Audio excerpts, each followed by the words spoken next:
Assalamualaikum warahmatullahi wabarakatuh. Halo semuanya, kali ini saya akan membahas tentang filsafat pada masa abad pertengahan.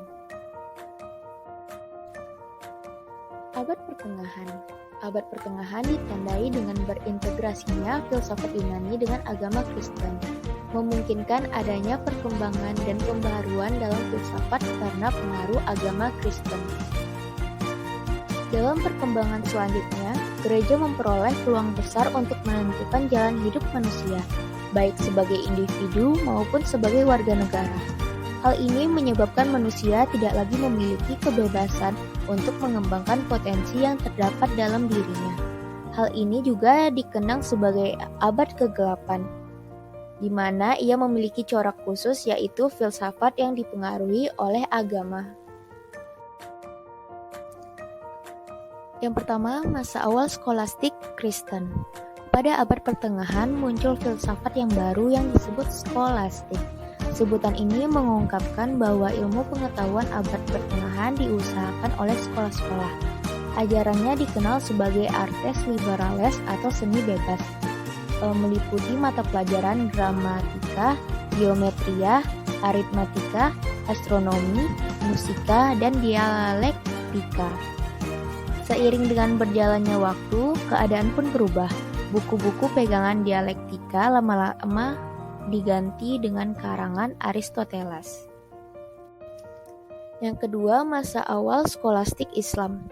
Filsafat di kalangan kaum muslim baru dimulai pada awal abad ke-8.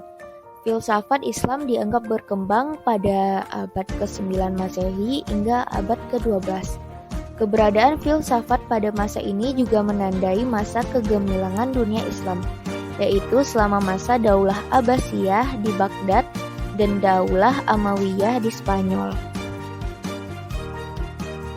Ciri utama dari skolastik Islam adalah dikajinya kembali pemikiran para filosof klasik, seperti Socrates, Plato, dan terutama Aristoteles untuk kemudian dikembangkan dan disesuaikan agar menjawab tantangan pada masa itu. Tokoh-tokoh yang termasuk para ahli pikir Islam adalah Al-Farabi, Ibnu Sina, Al-Kindi, Ibnu Rushd, dan lain-lain. Masa skolastik puncak. Secara umum ada beberapa faktor yang menjadikan masa skolastik mencapai keemasan. Pertama, adanya pengaruh pemikiran Aristoteles yang kemudian dikaji oleh Ibnu Rushd, Ibnu Sina sejak abad ke-12 sampai abad ke-13. Kedua, pada tahun 1200 Masehi didirikan Universitas Alma Mater di Prancis. Ketiga, berdirinya ordo-ordo. Karena banyaknya perhatian orang terhadap ilmu pengetahuan. Adapun tokoh yang paling terkenal pada masa ini yaitu Albertus Magnus dan Thomas Aquinas. Selanjutnya ada humanisme.